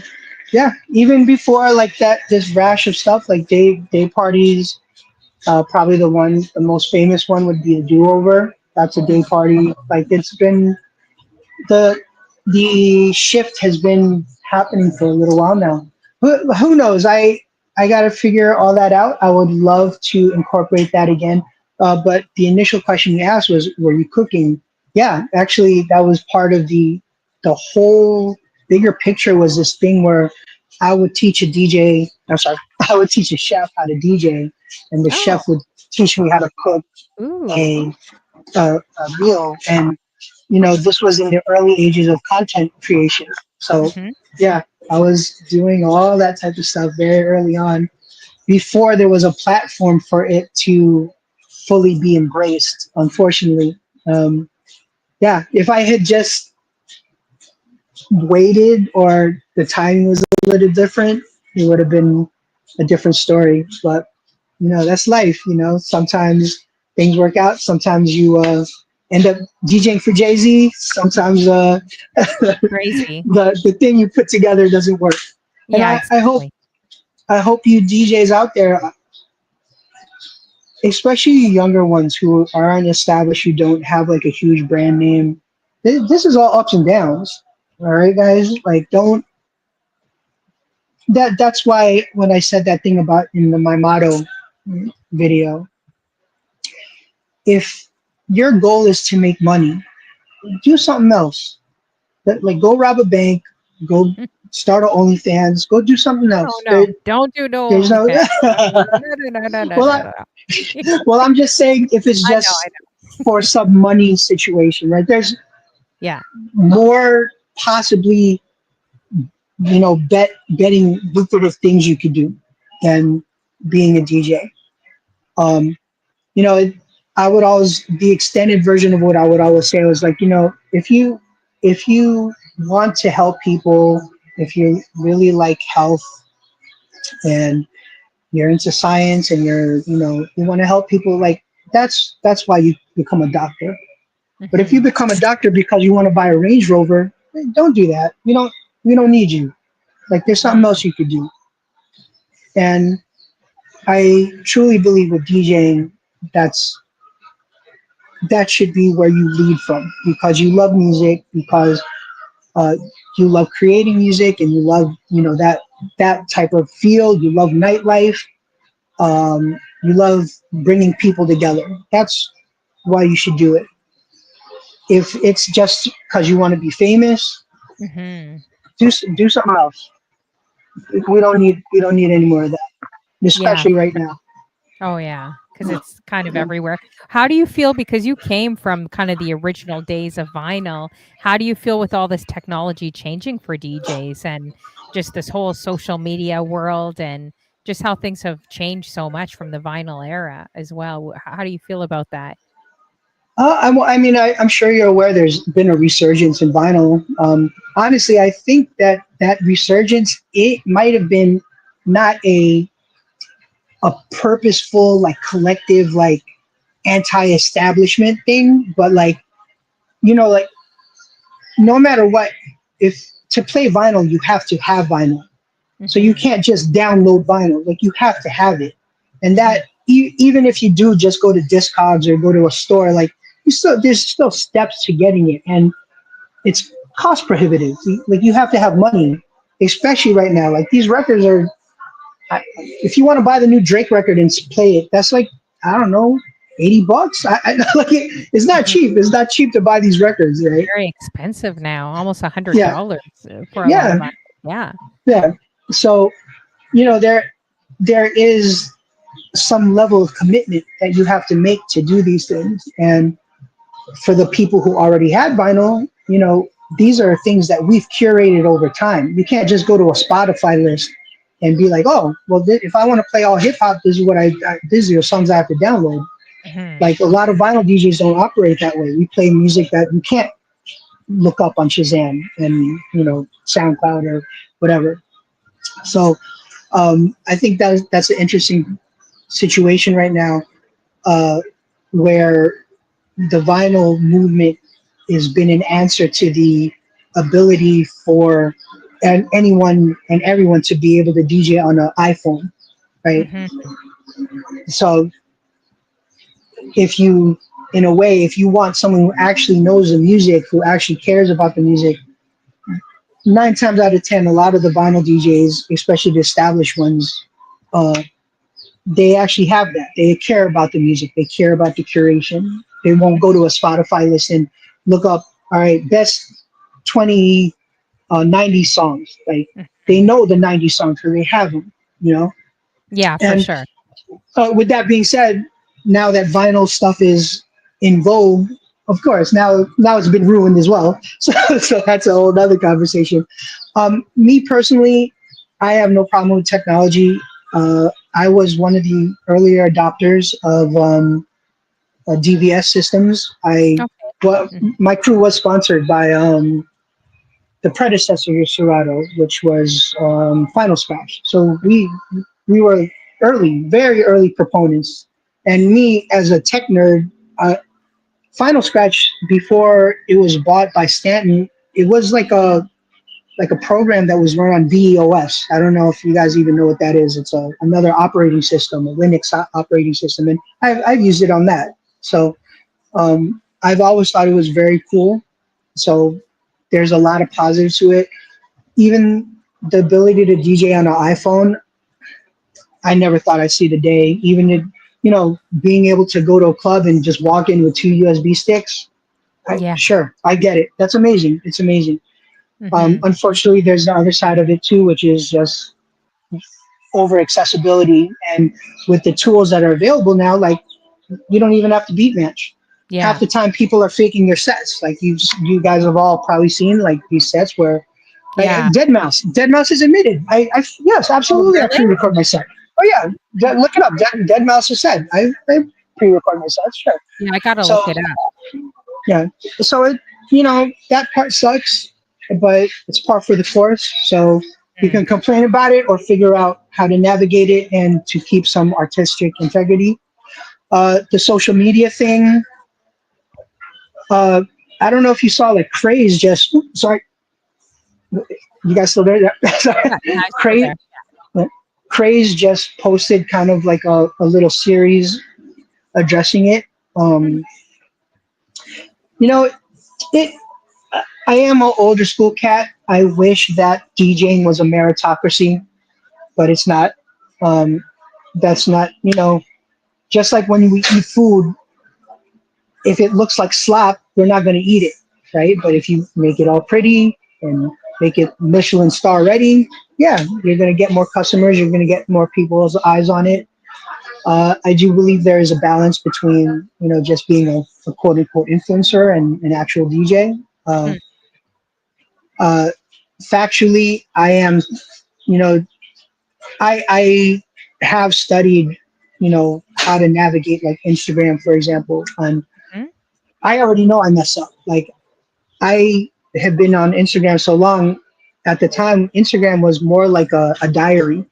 Mhm. So I used to just post. I'd post anything. I'd post my dog. I'd post, the stuff I was doing in food. I'd post my sneakers. I was sponsored by Adidas for a long time, but that's not the way it works now. So now, like, you should only have sneakers. You're supposed to do only a particular niche if you want your Instagram to get out to people's eyes, because that's how the algorithm works. Mm-hmm. And I know this, but I don't care. Like, my Yeah. Instagram is my life, so I don't care. And Yeah. yeah, and to my detriment. I probably realize, yes, it's to my detriment, because I have seen DJs um, during COVID, especially when they were pushing out reels a lot. There's this one DJ, I won't mention his name, but he's.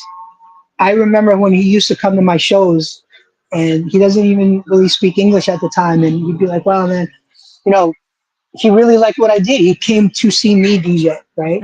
Mm-hmm. And currently, I think he's at 500,000 followers on Instagram. Wow. I think 1 million on TikTok, and he's doing uh, the Google parties. Mm-hmm. He's headlining the stuff now. Now, on top of everything, he's a great DJ, but he also mastered the social media part. And you cannot argue the fact that that gets eyes on you that can pay you money. When you ask Google to give you, I'm not saying that this is what he asked, but Google's a multi-billion-dollar organization. You Mm-hmm. can ask Google for $20,000 and they'll give it to you, because $20,000 is like $100 to us. They have billions of dollars, so you can do something like that in that case. That's something else also, guys.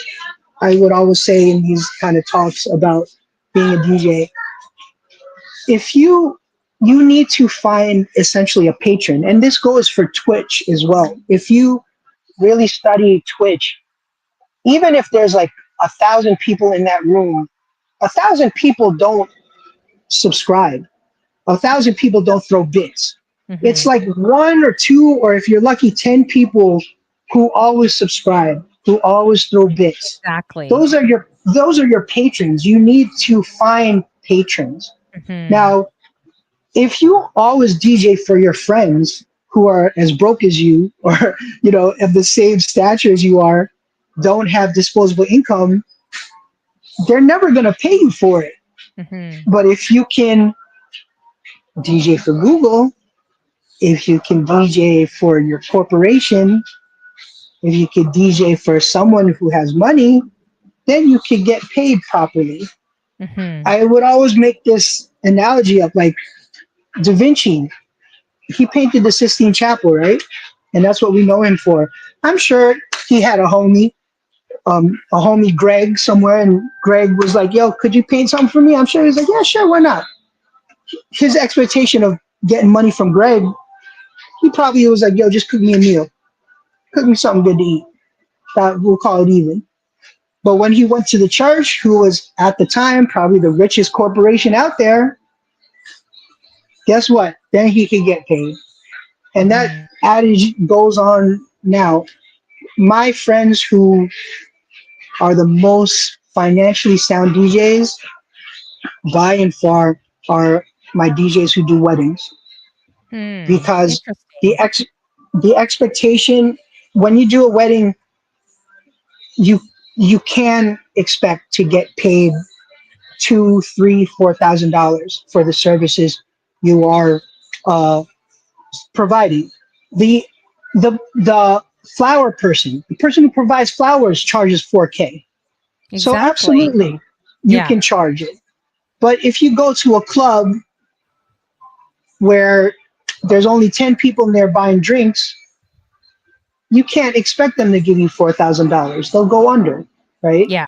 So yes, shout out to my wedding DJs who historically have been kind of like, you know, they're not proud. They're not a proud people, because I do weddings, like, they get made fun of. Like, no, the Oh wedding yeah. DJs that I know, Yeah. what, and I do weddings 100%. I love doing I'd weddings. rather do weddings. And weddings Uh, are a lot of work. They're a different kind of yes, work, right? And yes, corporate, that's a absolutely. different kind of work. So Yes, in a club, I know each DJs used to kind of battle each other, like the ones that, I know back in the day it was like CDJs versus the vinyl, like turntablists, they'd have a huge banter. And then it was like wedding DJs, club DJs, corporate DJs, radio DJs. But do you feel like there's so many different places for a DJ? It's not just one size fits all. Like there are different DJs, like DJs in radio or DJs that are turntablists or Oh, I DJ. Like mean, you well, can't really compare each other, right?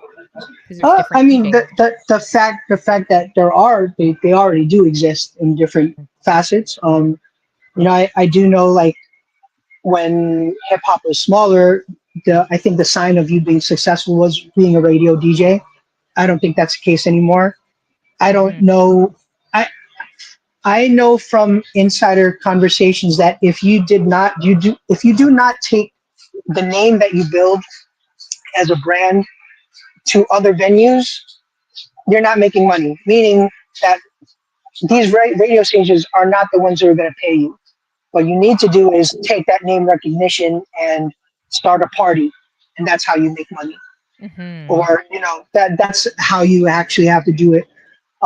Yeah, I think there's spaces for everyone. I think there are DJs who can do multiple things. Um, Now that I'm 50 years old, I'm going to be 51. Mhm. And I have a child. My main concern is financial security. So Yeah. shout out to my freaking wedding DJs who are working every week, who have built up their businesses. They can build a business and they can plan 6 months in advance, because that's how long wedding DJs plan in advance. Um, Mhm. some of my DJ friends don't even DJ anymore. All they do is provide sound equipment. Mhm. Perfect. Now that's a whole another passive income stream. There's not a lot of DJs who do this, but there's a whole academic space. I do know a couple of DJs who they found their niche in doing academic stuff, and academia pays if you Oh, yeah, know that's how to true, do that's that. true. Yeah. Yeah, like working with youth, or even I was thinking the other day going into a library and pitching them a program, like a program on a course, or helping, like, or just showing them about music and streaming, like pitching a course on streaming, which is relatively new. Sure. So yeah, this Twitch Witch Slaps did have a question a lot earlier on in the show. She was asking about the mixed tape. She says that looks like a tape, but it's a USB, which it is. The one with low key. How did that come about? And do you ever play in Denver? She's asking. Hey, what's going on?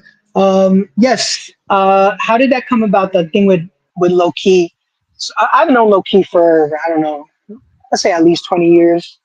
Yeah, I would say 20 years. And I have played in Denver. Actually, I just played in Denver. You know what? Maybe it's like 8 months ago. But yeah, Oh can you wow. imagine? It's already May. Uh, The Hmm. year is halfway over. Can you imagine that? One more month and it's halfway. So time is going by fast. In my It is. brain, It I is. just DJ'd in Denver, but it might have been like 8 months ago already. Um, so low key has been doing a couple of parties out there for a while, and he's a prime example of, he knows his audience, and he's built his own parties, and um, he's built his brands like Goodness. I forgot the other party that he does, and my brain sucks. But for a little while, low key had moved to LA, so he was like, Neil, like this dinner and a mixtape thing might work here. So we did it as a test out. We Hmm. might do it again at some point. Denver's great. I think he has definitely moved back to Denver. So probably I'm gonna hit him up. Actually, that's a good idea. I might hit him up soon to see if we can do something together again. Um, but how that whole USB thing came about, I absolutely was not the first one to do it. I can't remember who I saw put one out. Um, so yes, me claiming that I was the first one that's ridiculous.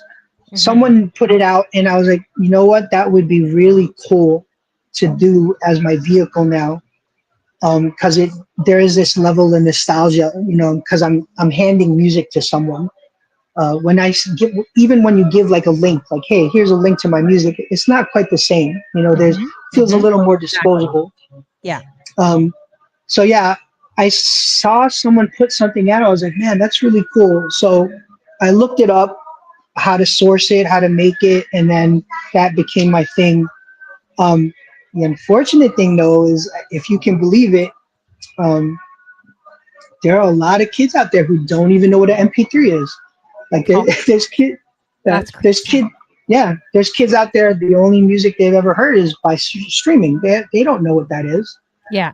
Um, so sometimes even now, like I'll give them the new technology, and they'll be like, "Oh, what am I supposed to do with this thing?" Oh You my know? goodness. Yeah. So That's yeah, it's insane. yeah, we're at that point. We're at that point, I and wonder what's gonna evolve into next. Like what's gonna involve. I heard with um, DJs, you see those glasses, like glasses they put on, and it's just like DJing in midair with your goggles. I'm like, no, you know? right, yes, I've seen that. I I think all that stuff is really interesting, but Hmm. you know, I don't say this to discourage anybody, but okay, you guys must have seen all the graphic AI stuff that's been happening. Like you can literally put AI prompts in and make a whole Ghibli movie. You can Yeah. just write like I want make me a video of Will Smith eating a sandwich with Barack Obama. You can make that. Um, Especially with certain types of music, in particular EDM. Hmm. 100%, there's a formula to making the music, to playing the music. You know, Hmm. you play a X amount of, bars, you do some kind of drop, the bass drops, you say something, and the next song plays, and everyone goes wild. Hmm. If you believe that AI cannot recreate that, like, you haven't been paying attention. So I am very weary. Like, I do believe that very soon it will just make sense for certain venues, certain groups to hire an AI DJ, like your local bar. Like, why am I going to do this? Like, why am I going to hire X, Y, and Z for $150 if I can pay a $10 a month subscription to this program that will mix for me? Oh, for sure. That Yeah. Yeah, there's no reason. Just we live in a capitalist society, and that's just an unfortunate factual statement. Hmm. Um, so for you DJs out there, again, if you DJ, do it because you love it, because I Hmm. think it's just going to get harder and harder to make a living off of DJing. A lot of the DJs I do know that are making noise right now, they have maintained their day jobs, um, smartfully. They maintain their day jobs, and there's no shame in that. Like, rappers have done that. Uh, there are rappers who are, they're in their twilight years. They have day jobs. It's cool. Make Hmm. that money, and honestly, there's a part of me that's envious of people like that, like, because you never lose your love for DJing. One of the things True. that right, I'm always stressed about that. Like, I, I love DJing, but like, if you're only paying me $50, like, I don't really want to do this. This is my job. Yeah. But if that's not an issue, if you have money, well, sure, absolutely. And you're Hmm. giving me $50 so I can eat something, cool. Like, their Hmm. mentality can be come from a different place. Um, uh, One of my favorite DJs is a guy named Mr. E out of San Francisco. His his real job is uh, he's a restaurateur. He Hmm. ma- he uh, he used to do papalotes, this burrito spot, and I forgot his last spot because I never even got to go. Hmm. Um, but yeah, that's his source of income, and he gets to play records for fun whenever he wants to, and Yeah. that's great. I think that's great. So you DJs who have to do that, ain't no shame in that, you know. Exactly. So true. Now I know we're going to be wrapping up soon. I can't believe 2 hours has already gone by, and I feel bad because your family's waiting for you probably, It's cool. or they're going They out were sliding, or Yeah, they were sliding. They don't need me. It's no? fine. Did It's they come? totally fine. Did they come back? Were they like, okay, why are you Oh taking yeah, so long? yeah. They Yeah. just told me they're like 5 minutes for leaving, so it's perfect timing. Exactly. Oh, yeah, I hate to take you away. I really appreciate you coming on though. No during this problem. time, especially if it's your family time. Next time, tell me if it's your family time. We could do it It's any all other right. time. No worries. It's all Um, right. Don't worry about it. do appreciate it. So I'm going to leave you with a few questions. If anyone in the chat room has any questions, drop it in the chat. We got JT Smooth. He says, yes, that's true. I work, but I love DJing. And yeah, I think it could kind of become that way if you do. I've done it full time. So it definitely becomes very challenging, So you kind of go through those highs and those lows where you're like, oh, I don't really want to do this anymore. But you don't want to lose your passion for music or whatever it is that you love, right? Right. Um, so Yeah. I definitely hear what you're saying. But I'm just curious because you've done so much working with Jay-Z, being on grand stages, traveling 6 continents, like just doing so many incredible things. Is there anything left on your bucket list that you would love to do in terms of music, Oh, producing, or even just traveling anywhere? Is there anything on your bucket list for DJing oh, left? I mean, like as a um, not a real goal, but there's one continent I haven't DJ'd on, which is Antarctica. If I could ever do a party there, that would have been amazing. Yeah. It was really interesting a while ago in the early stages of like personal space travel. There was a company that reached out to me, Hmm, and this was a totally legit thing. And yeah, we were trying to get me to be the first DJ up in outer space to DJ up in outer space. that's But pretty unfortunately, that company folded, and I'm sure someone else is going to do it already. That's a celebrity thing now, especially since yeah, Katy Perry has been up in space before actual astronauts. Shout out to mhm. the one real astronaut who was on there, Miss Nguyen. Um, so yeah, that's a whole another thing. But those are my, kind of crazy stuff. But besides that,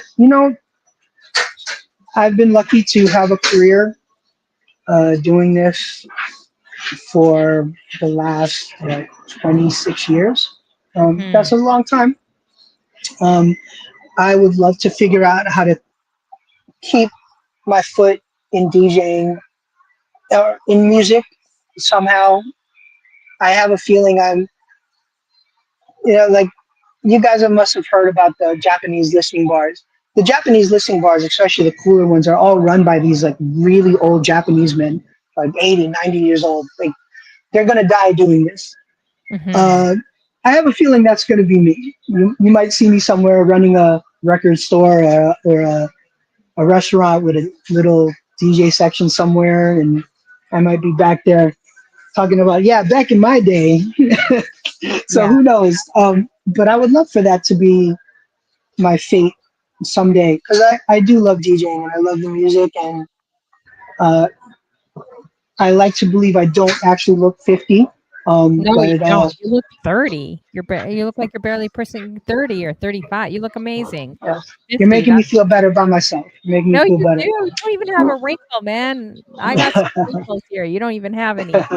So, Well, it's it's the definitely music. the Asian, I don't know my Well, it's the Asian Asian. my Yeah. Filipino friends, have you heard this? My Filipino and my Korean friends always say, "Asian don't raisin to me." They're like, "Honey Flo, Yes. Asian don't raisin." Have you heard that? I've never heard that before, so I thought that was Yeah. funny. Yeah. Yeah, Of course. That's like. But I think in my case, it's the hip hop. It's the music. The yeah, music keeps you like look at Grandmaster Flash. He got to be at least 65. Like that fool looks like he's freaking 40. Like it's just the music. So yeah, I would love to stay involved in music like that, but maybe because I was lucky that I did it when I was a lot older. Uh, my e- Even though most people for the last 25 years, mhm, I'm sorry, more 30. Last 30 years, my identity is DJ Neil Armstrong. Like most people don't even know my real name, right? mhm, That's been my identity for almost all of my adult life. Uh, I think fortunately I'm mature enough to kind of know like it's cool if people just call me Neil Rodriguez at some point. That's totally mhm. fine. Yeah, So yeah, I'm okay. If this is what I get to do, if all that I got to do is what I got to do, and I have to go drive a bus or I have to do something else to figure out the rest of my life, Hmm. that's fine. That's fine with me. I'm good with that. That's awesome. And speaking of space, you're the first person that has mentioned that. So I think that's a really cool bucket list to go into space. Speaking of space, your name kind of matches, or you could tell them the story where you got your original DJ name from, and it's kind of related to space. So I thought that was Oh kind yeah, of yeah. cool. I mean, I hope most of y'all know the first man on the moon was a guy named Neil Armstrong, and I was actually named after Neil Armstrong. That's why I got my name. I was born in 1974, and the moon landing was 1969, and my parents named me after Neil Armstrong. And I lived with my mama. There was no cell phones back then, right? So Hmm. if someone was gonna call me, they're gonna call me at my mom's house, and I didn't want someone calling up and being like, "Yo, can I talk to DJ blah blah blah, radio killer blah blah," and my mom be like, "Get the hell out of here," and just hang up on these people. So I made sure my DJ name was Neil, and Neil Armstrong kind of stuck. People gave me that name, and yeah, I like it. Yeah. Yeah, that's awesome. I love that. And before we wrap up, too, if you have anything on your life bucket list, so it's not related to DJing or music, but say if you had like a year to live, I always ask this. It's a bit of a deeper question, but I'm Mm. what would be on your life bucket list, and what kind of I mean, legacy you want to leave behind as well? life bucket list wise, I wanna be make it to a point where I'm able to see my daughter graduate from college. Hmm. Um, just because at that point she should have enough tools to have a good life to figure out what life's going to be, and that's good enough for me. Um, and what was the other question? Oh, and then what legacy would you wanna leave behind? If there's anything that people would know you, doesn't Um, have to necessarily be DJing or music, but what would be important to you for people to know you in that well, legacy?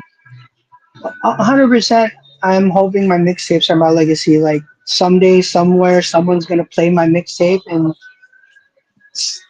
just like they talk about old TV shows, people might be like, "Oh, snap, yo, I remember this mix. I remember this blend. I remember these records. I have them. I have them in my archive somewhere on an old hard drive somewhere." I would love to be remembered for that body of work that I put out. For sure. Awesome. Yeah, no, that's great. Do you still have those, I wouldn't mind, checking your, that cassette tape with the USB. Do you Yes. All are right. you still selling them? So unfortunately, I'm hoping you can type this out in the chat. Basically, Mhm. go to my website, djneilarmstrong.com, djneilarmstrong.com. Um, at some point I'm gonna have the mixtapes on all the time, but when I go to Japan, I can't do fulfillment because it's just too expensive to fulfill from there. And I'm a one man show. I make them, I package them, I do everything right. So when I'm in the United States, I can send them out. And actually, right now I'm in the United States, so my Okay. mixtapes are available for sale. Just Mhm. go to the website and you can buy them. Besides that, you can go to my Mixcloud, which is just mixcloud.com/DJ Neil Armstrong. All my stuff is there to listen for free. You're probably going to have to listen to a couple of ads and stuff, but all my Mhm. stuff is there. So you can try before you buy. All my stuff, again, on djneilarmstrong.com is available for digital download. So, yes, Okay. please hit that up. Yeah. Awesome. And you also, why don't do you ever bring your merch or anything with you country to country? Like, I know you're coming to Toronto next Some, month. That oh, that would I'll sell probably out. yeah, Yeah, I'll bring some stuff. right a lot. Good idea. Good idea. I'm gonna try to make it trust me, I'm in sales, so and my brain's always thinking. But, Word, yeah, you should bring a lot because in Toronto, you're gonna sell out, I promise you, word. when and if That's a you good need idea. something lighter, then maybe make some taps or something. I don't know if you wanted to, if you don't have any. Like, if you need your suitcase lighter than all the cassettes, right? Right, But right, right. cassettes, I'm sure people would buy. I'm sure if they promote it there, they're gonna buy it. That's gonna sell out here hands down. So, Word. That's a good but idea. I'll hit him up about that. Thank yeah, you. for sure. So make sure everyone in the room adds DJ Neil Armstrong. Go to his website, djneilarmstrong.com. Thank you so much for doing this interview. It was so awesome learning more about you as well. And I appreciate that info. Thank Yeah, I you. know it's Thank you for definitely having me. yeah, and hopefully I'll try to connect and get you to sign some of these CDs, when hopefully I could see you at some point in Toronto as well. Word. Sounds like So, a plan. all right, guys, we are going to raid out. I know he's got to get going because his family's waiting Yes, for him. they So, are. yeah, so no problem. You don't have to wait for the raid or anything. But thank you so much, and we'll be in touch too soon. Make Thank sure you you. guys. You want All to right. say hi? Come here. This is my niece. Oh, my Oh, daughter. This is my niece. My hi. Oh, is that your niece or your daughter? oh, this is my daughter. This is Oh, my your daughter. famous daughter. Your famous daughter that didn't Yeah, recognize you in Madison Square. Hi. I thought that was awesome. So cute. How old are you? she's 7. Here's my niece. 7? Okay. Hi. Hi. So cute. Are you guys having fun out there? Yeah, but they're all ready to go. They're Yeah, they're gonna head great. out. All right, no problem. Thank you so much, and, I'll definitely check out your show as well. All right, And take I'll see care. y'all on Twitch, yes? DJ Yes. Neilarmstrong. All right. Take All right, care. peace. Yeah. Bye. See ya. All right, guys, we are going to raid out as well. Oh my gosh, so incredible. Again, DJ Neil Armstrong, he's so legendary. Again, these CDs I bought like 20 years ago, you guys. I didn't even live in Toronto, and I would fly out to Toronto and go to Play the Record, which is a really big, awesome music store for music lovers here on Yonge Street, and I stumbled across DJ Neil Armstrong, his CDs. It took me all day to pull these out. You should see my living room, guys. It looks like an audio center because I have cassettes behind me. I have cassettes all over the floor. I have CDs. Well, now I'm starting to collect records. I have them all over, everywhere, boxes. I didn't realize I had this many. I didn't realize I had this many CDs actually. And CDs weren't, I was not crazy about CDs either because they would always scratch. Like, oh, I should pull out the binder. I think I have a binder there too. I could show you guys. You know that binder you flip through and you put like 100 CDs in the sleeves. I still have all of that, but I was trying to pull out. I put these in sleeves, so that's why I couldn't find his covers. But yeah, these are definitely legendary with Neil Armstrong. He is truly a musical genius. There's so many more questions I had for him, but of course, I didn't want to take away we already took 2 hours away from his family, so I didn't really want to stretch it any longer. But make sure you guys add DJ Neil Armstrong. Great guy. Definitely seems like a humble guy. Man, this guy's worked with the creme of the creme in the industry and seems very humble, has a lot of humility, which I always love finding artists that, are like that are really genuine. And that is so incredibly hard to find in this industry. So for a guy to, do Madison Square 7 times, open up for Obama, work with Jay-Z, work with so many great artists, and when I heard his CDs, like the first or his mixtapes, well, it was on a CD, but these mixtapes right here, it blew my mind. I would always fly back to Toronto, and that was the first thing I did before I moved here was go to Play the Record and try to dig for all of Neil Armstrong's mixtapes and to buy all of them. So it was crazy when I saw him on Twitch, and he doesn't know, but it took me a little while to ask him because I really didn't want him saying no to me for the interview. A few people have said no, which is cool. But out of, I think it's been close to 400 people I've interviewed in the last 5 years on Twitch, YouTube, Instagram, or sorry, Facebook. It, so for me, it took me actually a long time to ask this guy before I asked him. But right when I saw him on Twitch, and come on here, I wanted to ask him right away, but I'm like, he doesn't really know me well. Let me try to see. So it took a little while for me to ask him, but these guys are the type of guys that really inspire you for music, like his talent and just how he pieces music together. You have to listen to his mix CDs. You have to listen to his show. But when I say there's a few guys that are musical geniuses, like you look at starting from scratch Bastard, out of Canada, and so many talented DJs here in Canada, but also across the world too. And it's not just putting songs together, but just how he overlaps music like Motown with hip hop, with, I don't know, he'll just take the most outside the box things. It's like, what was it? Was it Tracks? Was that? I can't remember his name. Was it Kanye West DJ? It's the same thing when you listen to him and some of these guys. Um, yeah, it just blows my mind, and they really truly inspire me. Um, I may be 100 years old before I ever get to their level, but you could tell it's just so much practice, so much practice, so much time, and so much love for the craft. So I love finding guys like this. So yeah, definitely add him, DJ Neil Armstrong, and I got mad respect even more because he definitely shows a lot of humility. Sometimes it's hard going from like a grand stage and then doing different things as the years go by, but he seems to master quite well in trying different things. So I hope you guys enjoyed it with DJ Neil Armstrong. And we got a few others. We got DJ Guzzle, which is another amazing music head.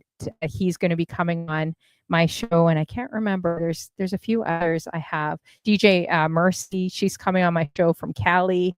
She's an amazing female DJ. And speaking of her, we're going to be doing a raid train tomorrow. A bunch of the ladies are on, DJ 360, DJ Mercy. I have to actually check the flyer to see who's all on. I think I'm on at 3 o'clock. Let me see if I could pull it up here too, so I could kind of tell you guys. But it's on my Instagram as well. Oh, okay. Here we go. It's a lot of West Coast DJs. I think I'm the only East Coast girl. I could be wrong, but we got Lily C. Rose. So it starts at 2 p.m. Eastern tomorrow. It's called Relay the Beat Raid Train, all female raid train put on by DJ Mercy 177 out of Cali. Make sure you guys add her. And of course, Lily C. Rose is on. Myself, DJ 360, Margelus, DJ Jules, Mrs. DJ Unique, and of course, DJ Mercy 177 ending us off as well. So make sure you guys check out the raid train tomorrow. And of course, I hope to have more coming up on my talk show, more producers, even social content creators. I'm going to add some of my favorites, reach out to them. And of course, musicians, singers, rappers, anyone pretty much in entertainment, DJs, and of course, streamers. So it could be any streamer. If you're interested in getting interviewed, just message me, and I'll try to see if I can get you on as well. May take a little longer because I only do like 4 shows a month. So I know some people are still waiting to come on, but message me and we'll kind of go from there. So let's see who we could raid into as well. Let's see. I think I saw Big Mark on, so I was going to stick around for the raid as well. But I wanted to raid into him. I'm just going to look to see if he's actually still on right now. That's who we're going to raid into. DJ Big Mark. He's always supported me, and hopefully I could support him back too. Let's see here. And just see if he's here. I don't know if I see him on anymore. Let's see here. Yeah, so hopefully you guys learned something new. Definitely a great person, great DJ, very knowledgeable in his craft as well. Oh, I wonder if DJ Big Mark left. Let's see here.